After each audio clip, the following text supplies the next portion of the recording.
Which actually kind of brings us back to AI, because there is the argument that, yeah, take over. We can't get our shit together. Right. There are two reasons one might side with AI or with the aliens, which almost comes down to the same thing. And one is, people get paid off. You could imagine, as AI becomes more and more power hungry, if it goes that way, it will bribe people, threaten people, manipulate people to help it.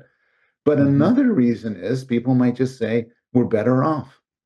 This is going to be, the world's going to be better. And those people, I imagine, are extremely pessimistic about life. Maybe they're pessimistic on a whole for humanity. Maybe they feel whatever group they belong to is going to be perpetually screwed by other people. But yeah, the AIs will be better. Will be better for us.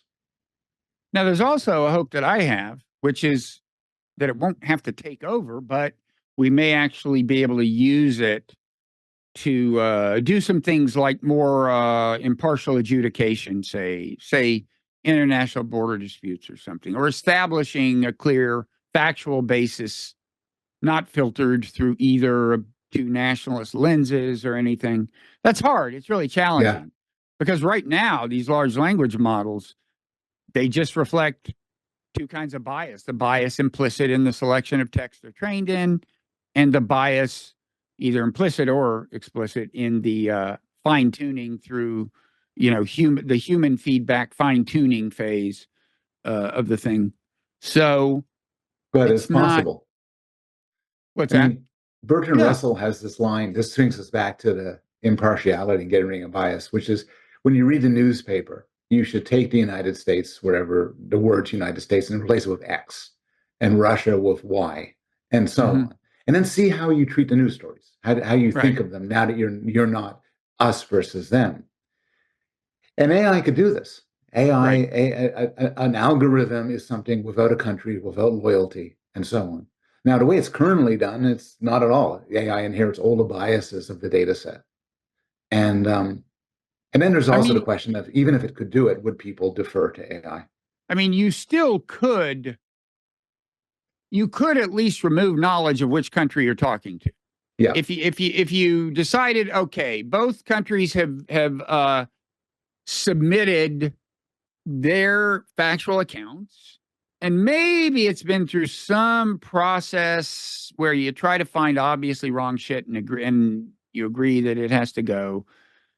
And then you replace the countries with X and Y and you feed it into that system. It trains on that text and it comes up with something. It's at least possible. One thing that's impossible with these human tribunals is for the person to not know which country they're talking about. You can at least have the AI do that. But and they all come from countries too. There's a U.S. judge, a South African judge, and when we hear what judges have to say, we take that into account. If it's an American judge who rules against Israel, in some case, it carries a lot more weight than if it's a judge from a Muslim country. Yeah, don't get me started talking about the 1972 Olympic basketball finals. I think was it 72? I think there was an actual Russian ref. I mean, what the hell? Maybe it wasn't. Maybe it's just a Soviet bloc ref. Anyway, we was robbed. That was some bullshit, man. That was some bullshit. Boy, anger doesn't fade, does it? Despite never forget, Paul. Never forget. Thanks for watching Nonzero Clips. To hear more of this conversation and others like it, subscribe to the Nonzero YouTube channel or the Nonzero podcast feed.